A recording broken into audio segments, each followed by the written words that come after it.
mission breakfast. We had planned this day sometime back, and just very grateful that we had the weather we had. And I think the staff were looking to kind of do some kind of a beach theme, and I don't know if that kind of channels the good weather, but really that's the case. My name's Hip Doe, and I'm the regional manager for the Vocational Rehab program here in St. Albans. And very excited to be here today. I know what kind of work went into this event and how important it is to recognize the excellent efforts that go into supporting employers and job seekers in Franklin and Grand Isle County.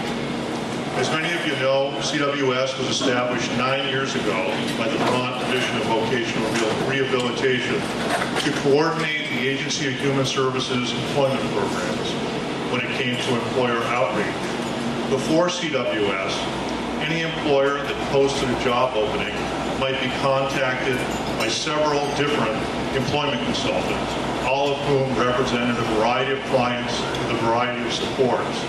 Employers frequently found this confusing at best and very frustrating at worst. They just wanted a qualified job seeker who could show up and be able to do the job. They didn't necessarily care who brought them to the door.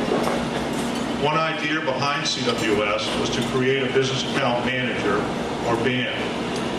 From the beginning of CWS here in St. Albans, we had Chris Brock as our BAM. As many of you know, Chris retired this year. We've been very fortunate to have Katie Coe step into her big shoes.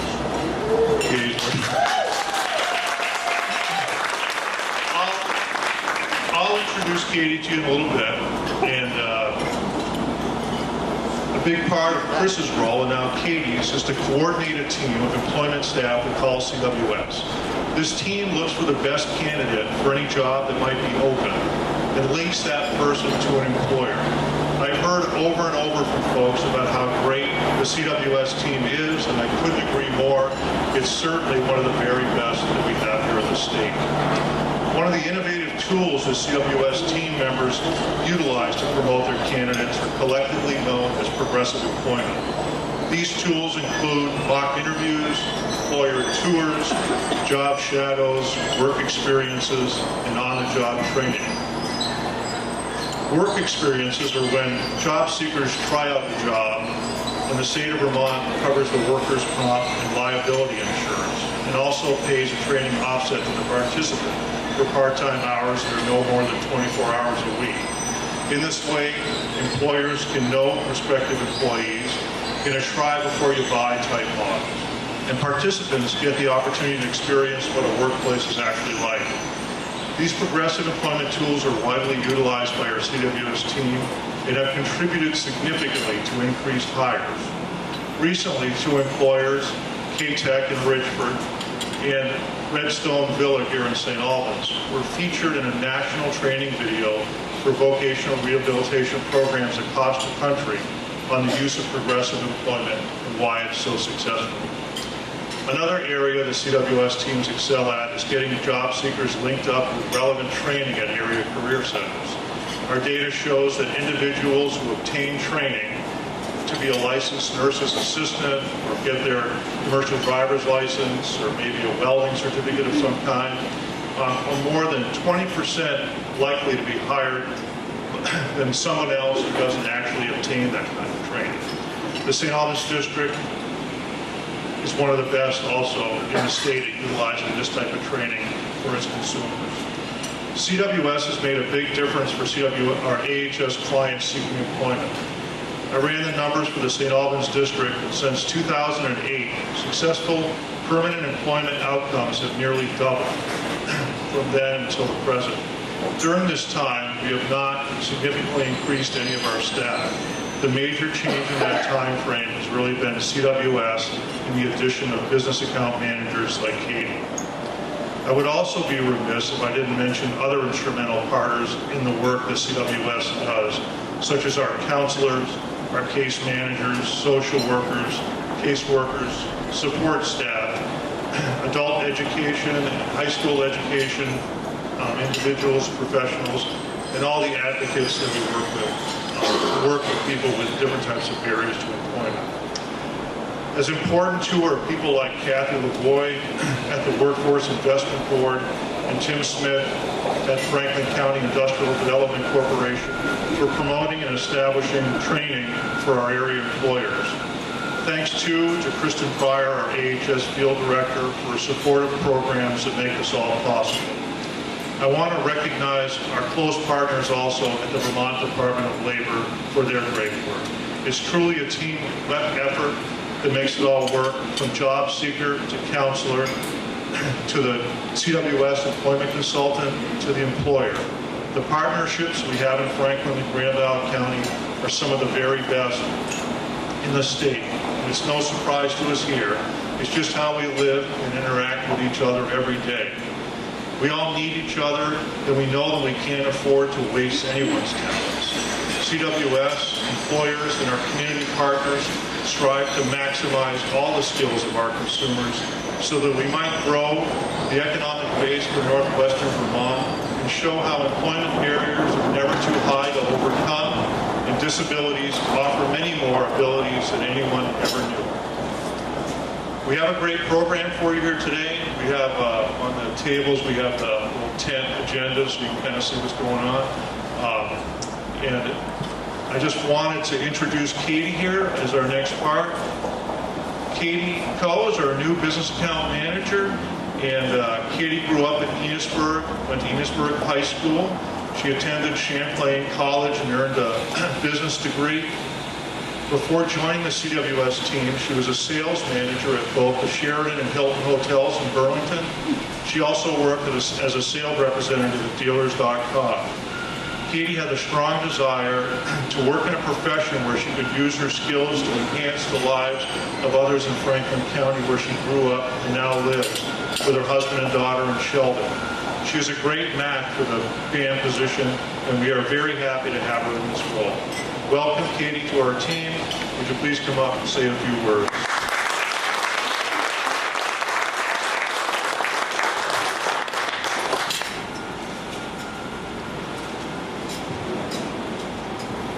Thank you, Ed, for the very nice introduction, and thank you all so much for being here.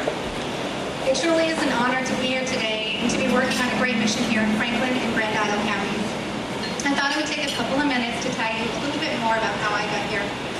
Not too long ago, I was at work and it was time to take a survey, and one of the questions was, do you feel like your job is making a difference in other people's lives? Quite honestly, my answer was no. I didn't.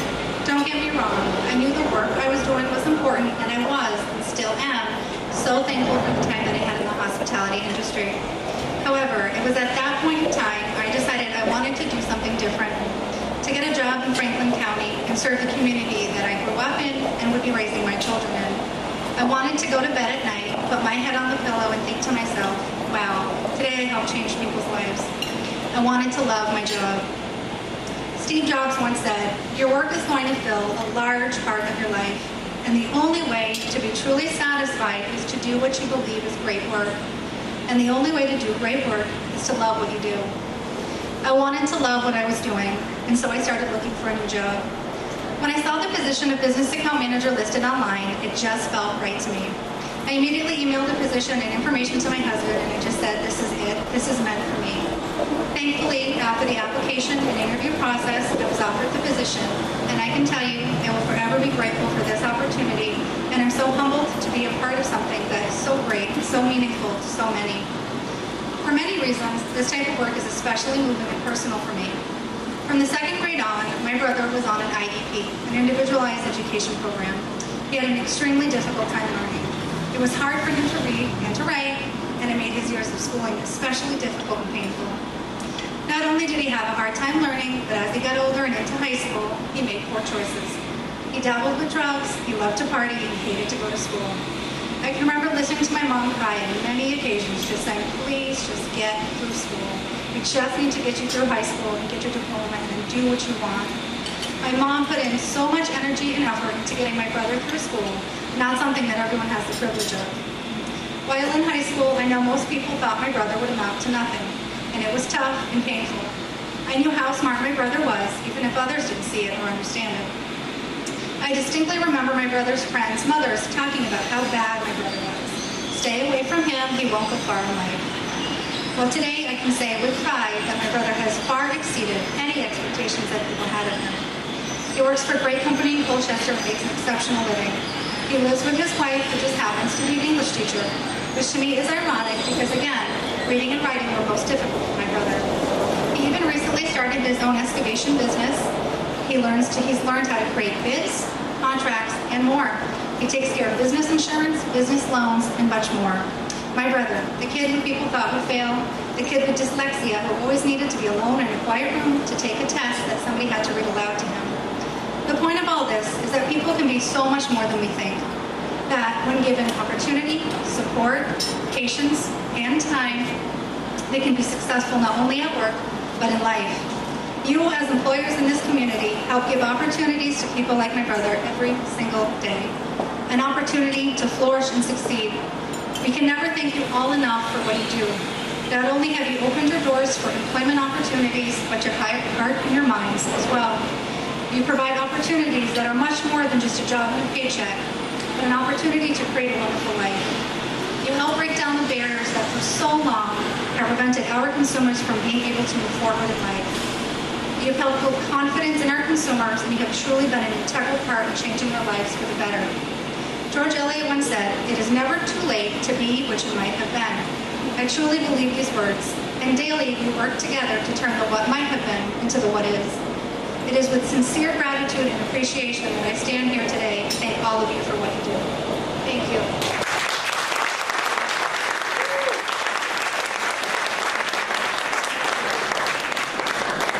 With that, I will stop rambling and I'll pass the mic along now. It is with great pleasure that I would like to introduce to you our first guest speaker of the day. This is someone that from the very first hour on the job as business account manager really stood out to me. A woman with dignity, grace, and compassion who has overcome barriers in life and has taken her history and knowledge to help others. I know a lot of people who want to see change in our community and in our state, and often I hear people say, something needs to be done about this or about that. This needs to change, and we need to do this. It is one thing to talk the talk, but another to walk the walk, so to speak. Taking action is much harder than sitting back and simply talking about it. Melinda is about action. The quote that often reminds me of Melinda is, "Be the change you wish to see in the world." With that, I would like to introduce you to Melinda Lucier from the Northwestern Medical Center's Comprehensive Pain Clinic, MAT Care Coordinator, and an integral part of the CWS team. Welcome, Melinda. Thank you, Katie. And I did bring my phone up. It's not so I can Twitter and tweet while I'm up here. It's just to keep track of time. So as Katie said, my name is Melinda Lucier, and I'm currently the MAT Care Coordinator at Northwestern Medical Center. So what MAT is, it's medication-assisted treatment. This is for people that are diagnosed with opioid use disorder. And part of my job, one of the biggest pieces of the job is connecting these individuals not only to the medication that would help stabilize them, but to connect them to recovery supports. So I do go to the Creative Workforce Solution meeting to get updates on what job positions are available, to know how to match people properly. I want to thank Katie and Hib and the whole team. This is a beautiful event. It's my first time here, and I'm really honored to be part of this team. What I've been asked to do is just broad stroke a little bit about my personal journey and then tie that into what I'm doing today. I tend to be pretty transparent about my past because I really think that's the only way to paint a clearer picture. So I am a St. Albans native. I had worked at my first true career that I look at was with A.N. Deringer. So I did ask my old manager to show up here today as well. I'm going to avoid looking at him because he was an integral part of my recovery, whether he knew it or not. So I don't want to get teary-eyed over it. But what I'll say is, when I was working with A.N. Deringer, amazing corporation, the CEO at the time when I started there was Wayne Burrell, and he was one who got me on the board of directors for the Samaritan House and tied into the community, great coach. And shortly after, Jay Colchester, who is still now the CEO, took that position. In the interim, my direct manager was Paul Alaska, the credit manager, and at that time, things were going well for me. Anybody who knew me on the outside would look and say, here's somebody who's successful, who's healthy, happy, and really what it boiled down to is they didn't see the inside. And without me realizing it, I am somebody with opioid use disorder, with substance use disorder. And at that time, it hadn't been, I didn't realize it because I was still filled with the idea of the stigma around it, the judgment, and I'm one of those people that's fully guilty of looking at other people with a drug problem and thinking, what a loser. Those people are bad. And how, disgusting it is for me to remember that today, how judgmental I was when I had no idea what I was talking about. So as, time went on, I was going through a divorce and I reached for the substances.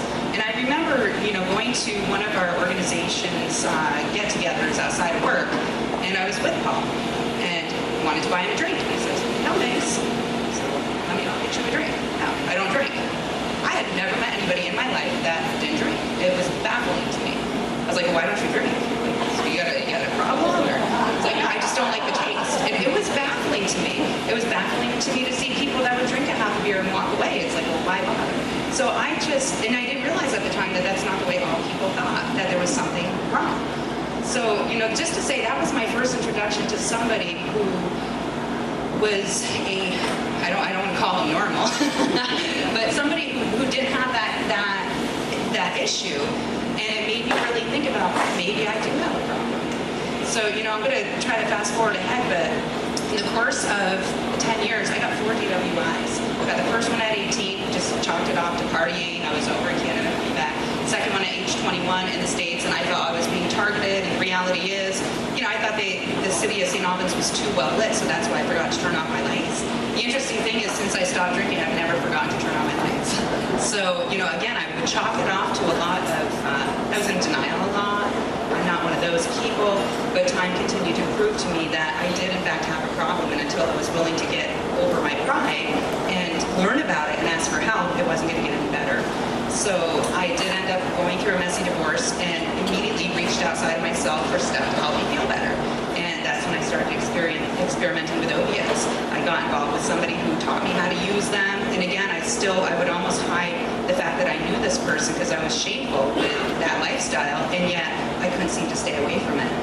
And, I'll just kind of mention that 4 months after I went to treatment, the last time this individual shot killed somebody in Vermont over drugs. He's no better than I am. He's no worse than I am. He just didn't get the help he needed for his disease. So when it was time for me to finally admit I had a problem and go and get help, I can't praise Jake Holscheider enough because he probably doesn't realize what an impact he had by being supportive. Derringer had an EAP program that assisted me along the way. I wasn't made to be judged. I didn't feel judged. I felt supported. And with Paul, all the way, it was something that he didn't even understand, and yet he supported me. He used strength-based approaches with me. He was positive. He became welcoming. He's a dear friend of the family now, but it was strictly because of that support by my supervisor during a time that was so difficult and that I didn't even understand. One of the most amazing, he was one of my best teachers in my life because he taught me how to be professional. He taught me about, being, dedicated to work. And he really was an amazing teacher and trainer professionally. And yet when stuff got bad personally, he cared. And that is what is so important, is that the employees that we have working for us, we gotta care. So I did end up going to treatment, and it was a long battle. I had approximately 4.5 years of being in and out of a few treatment centers. I went to Teen Challenge in Philadelphia. I did graduate that program. It was a 13-month inpatient militant program, which is what I needed. And yet I still had slipped and fell and got back up. And it's only the grace of God that I lived. It's not because I'm great. It's not because I have anything better than anybody else. It's just because I finally surrendered to learning about the disease of substance use disorder, to accepting the help, to not being resistant because I think I'm smart enough to know better and I've got the answers. It's just to do what I'm told. And in doing that, as of December 28, 2011, I haven't had to use a drink, a drug, any mind-altering substance. In addition to that, the diagnoses that came along with that when I was in Brattleboro, when I was in Maple Leaf, it was anxiety, depression. Okay, there were so many different things, and yet by being able to stop using chemicals, period, and get the support I need and the counsel I need, I didn't have to continue going to so many commitments of treatment and treatment and treatment. So I'm very grateful for the people that stepped up and helped me and showed me the way without me feeling judged. So in my life today, I find it a huge responsibility to talk openly about that story, despite what some judgmental feelings might come up for people, because I know that the reason my life was spared is to help others and to share truth and to be open and honest and not try to candy coat. Drug addiction is an imprisonment in itself. So if somebody is struggling with it, even if they're not in jail, they might as well be. That's how I had lived. So for me, being in the position I'm in now, I had to leave the skill set I had. My background was in business and finance and corporation, and yet I knew in my heart I was going to somehow get linked into the recovery field. So when I got out of treatment, I joined the board of directors of the Turning Point of Franklin County, which is on Lake Street. I joined the board of directors of Vermont Recovery Network. I worked at the Turning Point of Franklin County for quite a while, and that was at a fairly low wage. It's a nonprofit. We don't go there to get rich. And yet that was something that I was committed to doing, because the price that I get, my paycheck that I got, was every single day. I didn't have to wait until the end of the week to get that paycheck. That paycheck didn't matter to me. What matters to me is that it's the people that are helped, the people that know that there's someone out there that understands what you're going through and isn't going to judge you, and also to be able to help hold people accountable without them feeling put down. Because for me, some of the strongest cheerleaders that I had in my life that helped me were the people that held me accountable. They, held my feet to the grindstone and said, you need to do this, you need to do that, or else. And there was some approaches that don't work well with people that are seeking recovery, because we don't like to be told what to do. And I think that might be just people in general. And yet when it's something that's life or death, it's essential that we speak truth to people. So that's what my job is now. I went through the Recovery Coach Academy. I went through the supervisor training. I am so in love with helping people in recovery that it's not, it's difficult for me to say, well, that's my job, because it's just what I do in my life. I play piano at the Church of the Rock. I've been there for a while, and I bring people there if they're interested. I really like to give people, there's so many different approaches to recovery, so many different pathways. And it's essential to know that not every single one is going to be the same. It's essential to know that while science is a huge piece of substance use disorder recovery, there's no science behind each person, because everybody's different. So in coming to the position I'm in now, I do work under the SAMHSA grant, and SAMHSA is Substance Abuse, Mental Health, Administration. Do I have that right, Kristen? Substance Abuse, Mental Health, SAMHSA. So I know there's so many acronyms. So the SAMHSA is basically a federal grant that the state of Vermont had gotten, and my primary focus is to connect people with DCF and or DOC involvement in need of treatment to treatment as soon as possible and to their surrounding resources. So another thing that I had joined a few years ago, and I'm on that board with Kristen and Joe Halco and Deb Brennan, is the community partnership. And I'm going to put a Chicago plug in here, because it's so important for people to know about it. The community partnership is a group that meets the first Wednesday of every month at 8:30 to 10:30 at the NCSS building. We do break for 2 months in the summer, and actually I don't like that because I miss the people. But we will be resuming in September. The next meeting is September 6th, and our legislators are there for the September meeting. They're also there for the June meeting when we wrap things up for a couple of months. And what that is, I do the attendance. There's 52 plus organizations that have come to the table at one point or another in time. And it will give people an opportunity to see who's doing what are the resources available when it comes to healthcare, when it comes to employment, when it comes to housing, that's a biggie, when it comes to education. So it's a great opportunity for people who, if you have employees that you're working with and you can see that they have a need and you don't know where to get that need filled, if you can attend the community partnership even one time, that gets you on the attendance, and you'll get those updates and you'll know what's going on in the community. Many of them are nonprofits and they don't cost anything. And at the end of the day, even the ones that might cost a little bit, having a healthier, more productive employee is a big savings. So by being part of this team, I've been able to connect with the local partners and know who's doing what. So when I've got patients coming to me that are losing their housing, their health is in bad standing. They don't have the money to deal with getting their health better. They can't afford gym memberships. They can't afford food. Then how do we get them connected? And that's what my job is.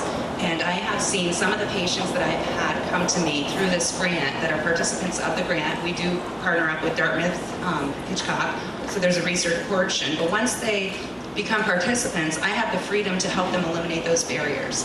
So for me, I'm very passionate about if you're in recovery and you've got treatment, you've got your doctor, you also need to have the social supports and other things that will help improve your recovery capital.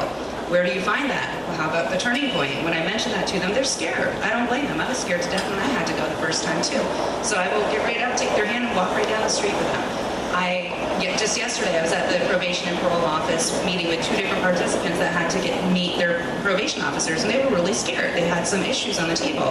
And when the proper releases are signed and I can sit in on those meetings, we can talk together and come up with a plan of what will work, what will help.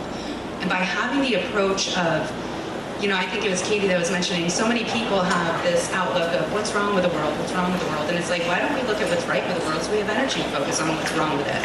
And why don't we be an example? When people come to me, family members of struggling addicts and alcoholics, or the people who are struggling with substance use disorder themselves, when they come to me and they ask for help, but what can I do?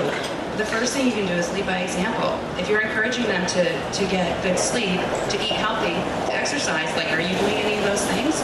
If we don't have credibility for the people we're trying to help, they're not going to listen to us. And I think that's true no matter what disorder anybody might have. And for employers, I think it's really important to know that whether it's somebody who is on a maintenance program that's applying for a position in the organization you work on, if they're on a MAT plan, they're in recovery, like they are being treated. It's just like if you have somebody who has diabetes who's applying, well, if they're taking their insulin, they're going to be okay. So it's just another one of those medical issues that being treated properly, they are going to be often more productive than the average employee. There's literature out there. There's a big book of Alcoholics Anonymous. There's a ton of addiction and alcoholism literature that proves that people with that disorder are above average earning potential individuals when they're in recovery. So there's a certain drive that comes because it's not just about going to show up for a job. It's not just about going through the motions, but it's about what can I bring to the table today? People in recovery are blessed with the opportunity to go through that subtle shift of not trying to be the best in the world to being the best for the world. And that's what we focus on in recovery. We focus on the solution. Are there problems? Yeah, it's not all Pollyanna stuff, in this journey that I'm on and other people are on, but we get to the solution. Okay, all this stuff has happened, the bad stuff has happened. What's your next move? What's the solution? And we stay focused on that solution. That's what the Creative Workforce Solution Group does. Are there challenges? Absolutely. That's why we're needed. And yet there's so many answers when we're focused on the strength-based positive approach to wrapping around an individual who needs some help and needs some love and support and showing them that yes, you can. When they say I can't do it, no, you can do it. You can do it. And that's what they need. There's a lot of people that come to me that were never taught basic skills. They were never taught how to respond to anger and sadness and depression. They were never taught how to write a resume. And yet some of these people, even if their writing abilities may not be top-notch, they're the most effective hands-on employees I've ever seen in my life. Amazing, talented employees. I have a young lady who's a brilliant mechanic, brilliant, amazing. Could she write an essay or take a math quiz? I don't know, but she has what it takes to be a mechanic, and she does above average from the other people that she works with. So it's just to say when we find the right fit for the person that we are helping, then they will exceed expectations of the employer. And by them being properly treated, they are going to be a power of example to other employees who may not have some kind of disorder, but just aren't feeling it. These people are going to be strong, motivated, and cheerleaders for the other employees. And that's what is most important, to have an organization that you can enjoy what you do for work, not be disillusioned to the fact that there's going to be stress and things might get difficult, but to know how to deal with it in a positive way and to be productive. So I think I'm probably coming a little bit close to the end. So I'm going to stop there. I just once again want to say thank you to everybody who showed up. I'm really grateful for the opportunity to speak, and I couldn't ask or stress enough that you give every person an opportunity to prove how amazing they are when they're wrapped around this team.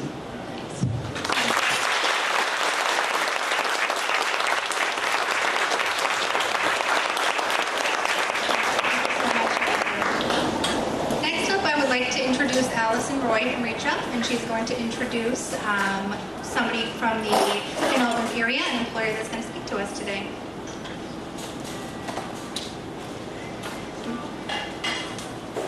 And Also, thank you to Allison. She's the creativity behind a lot of the artwork that you see, the save the dates, the invitations, and the certificates. So, extra thank you.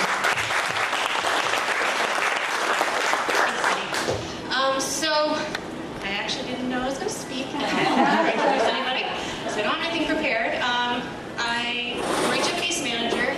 I've been really delighted to work with a certain individual in helping him find employment, and unfortunately he can't be here today. Emergency came up. But I can introduce you to the employer that he does work with. So if Mike from Maple Leaf IT could come up. Mike Steven-Oller has employed my client, and they've been working together for a very long time. And I'll just hand it over to him.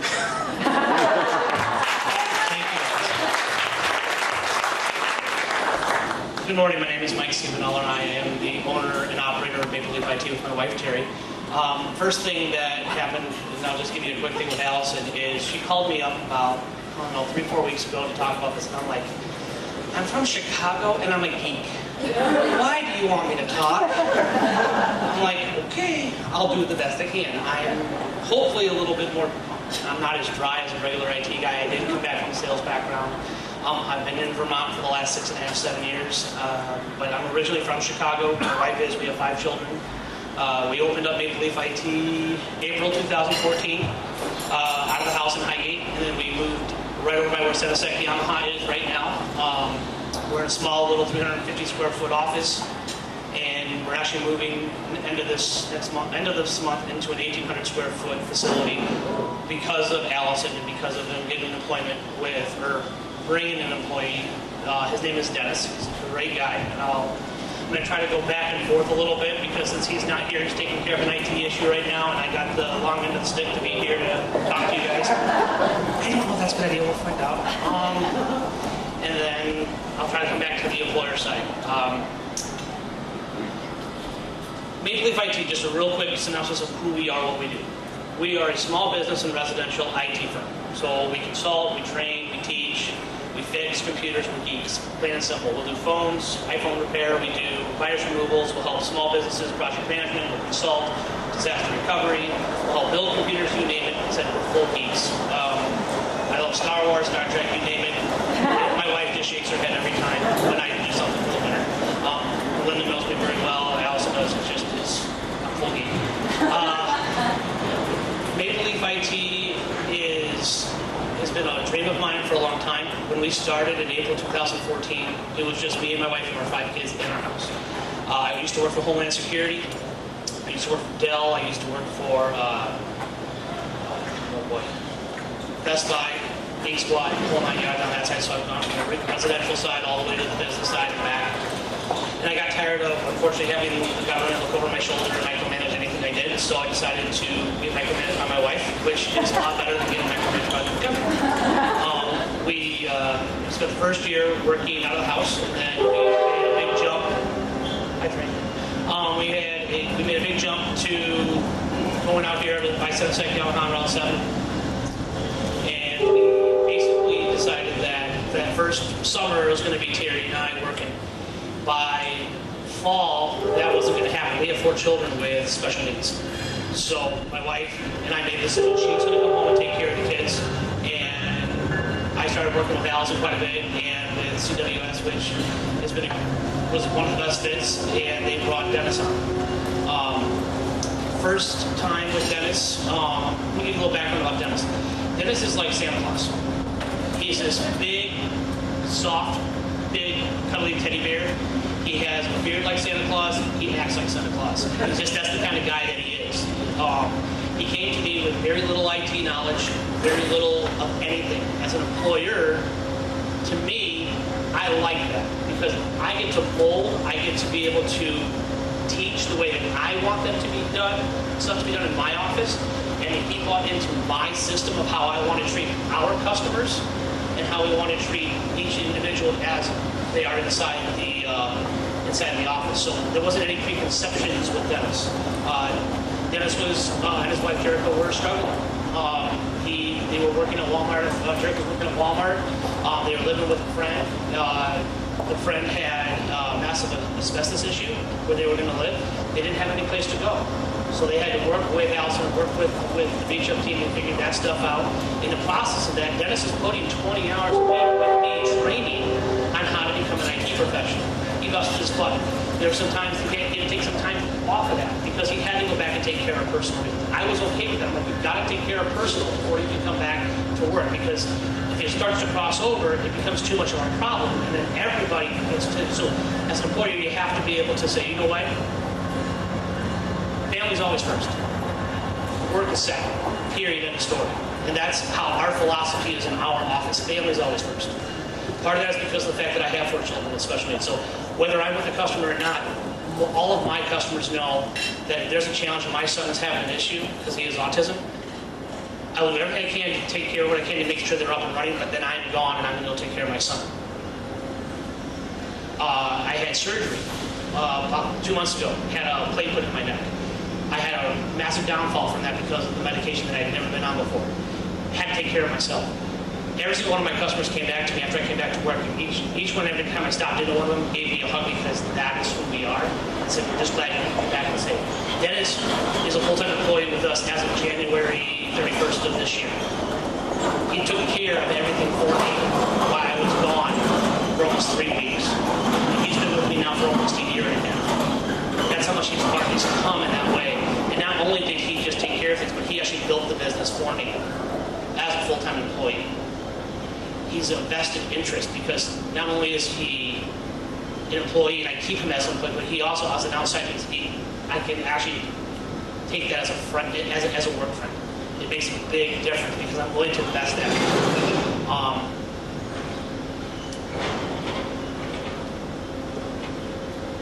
Where Dennis and stuff was coming from on that side, going back to Dennis, he was at a point where they were almost homeless, still working with me part-time. Took some time off, came back to me in October last year and said, hey, do you need any help? I'm like, yes, I do. I'm ready. Let's get you out of just the workforce, out of the training, let's get you into working nights. So we started working part-time for me at nights. We're actually getting busier, we're actually building up, and then this January we became full-time. As soon as that hit full-time, within 2 months, he was in a fully stable location for living. He's in a nice apartment with his wife and his 2 children. They're able to pay all their bills. They're able to take care of everything that they need to take care of. They even helped me out when I was having the issue with my surgery. My wife was in Europe at the time when I was crashing from the medication. And he was coming over to my house helping me with my kids. Why?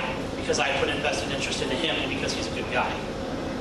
That's how a relationship, in my opinion, how an employer-employee is supposed to work, especially in a small community such as this. I grew up in a town of 5,000 people. St. Albans is what, 6,500 on average? We need to stick together, period. We need to employ each other. We need to work with each other. We need to work with each other on an employer-employer relationship. We need to be able to spend money locally. Yes, that doesn't always work, but if we can't do that, we need to make that first. Because that way we're putting money back into our pockets and everybody is able to feed each other. That's why I like to do what I do right now. I'm getting ready to work with them again. I need an admin person. Just got done talking to Katie. I'm going to see this afternoon. They have a resume for me for someone from QuickBooks and admin. I can't wait. I am not a QuickBooks person. I can train people on Word, Excel. I can't do numbers. That's why there's a computer. Yeah, don't listen to numbers. Anyway,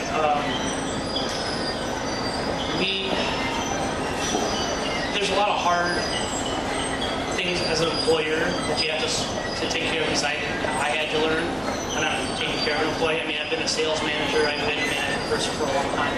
But when you're actually an employer employing someone, outside of the fact that you're paying the workman's comp, you're paying the liability insurance, you're paying the taxes and all that other fun stuff that's always going to cost us more than what you're giving the employee. There's that.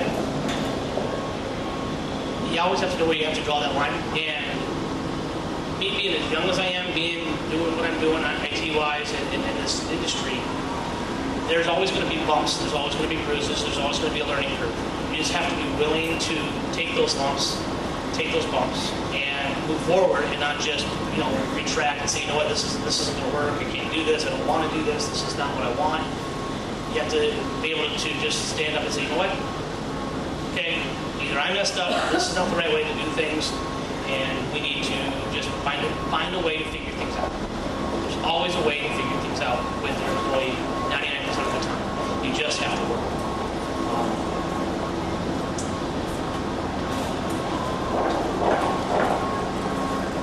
There's a hard truth to where, as an employer, you have to relinquish command to your employees. Because as a small business owner, when you're starting doing everything yourself, it's all you. And then you have to start saying, okay, I can't do this anymore by myself. I have to give this to somebody else, and you have to trust them. Trust is a very hard thing to give away. People say trust is earned. I don't necessarily think so. I think trust is a spot where it's almost faith-based. You have to have faith in that person that you are hiring because it's your gut instinct to say, I have to trust this person. And if then that person falls, then you either have to pick them up, or then you have to make that decision to move on and move forward on that aspect. But I've had a couple people that I've tried to hire before, and I'll be honest with you, I'm probably 50-50. I've hired 3 other people before Dennis, and 2 of those people failed miserably. And it hurt my company, it hurt me. I've hired 2 more since then, and now I'm 50-50. I'm happy, 60%. But I'm still here, I'm still working, and I've got a thriving business that I'm very happy about. So those are kind of the main things that I guess I can go back and forth about. I can get a couple minutes, I guess. Does anybody have any questions to ask? Okay. Katie?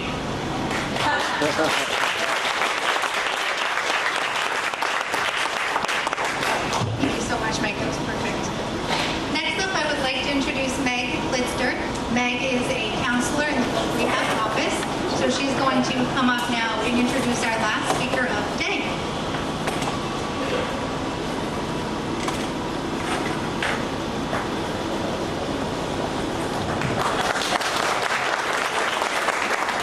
So good morning. As Katie said, I'm one of the counselors at Vocational Rehab, and I have the pleasure to introduce our next guest speaker, Alicia Guilford. Alicia came to Vocational Rehab about a year ago for assistance to find new employment and return to work.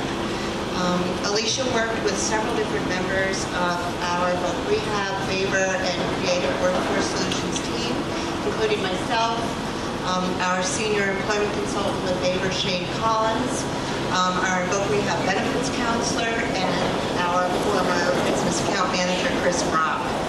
I think for me, one of the wonderful things about working with Alicia is it's been a true collaboration and partnership, not only with Alicia, with Shane, our employment team, but also with our community and employers.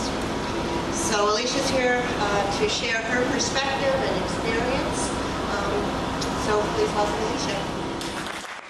Thank you so much, Alicia. We really appreciate it. In closing now, I just want to take some time to say thank you for everyone who made today possible and for the success of the breakfast.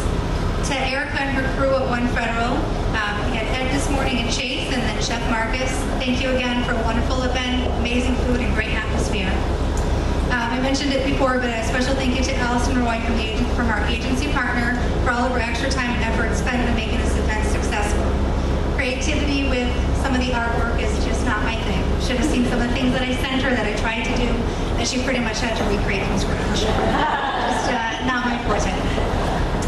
Also a thank you to Chloe Collins, who came here today and volunteered her time so she could photograph and take some pictures this morning for our event. And to the entire Creative Workforce Solutions team, thank you for all that you do every single day, for being so kind, caring, and such wonderful people.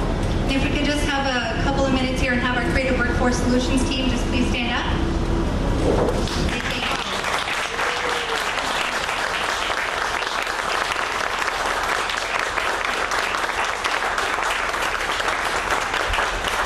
Again, thank you for all that you do. And not everybody could be here today, so again, this is a thank you to the entire CWS team.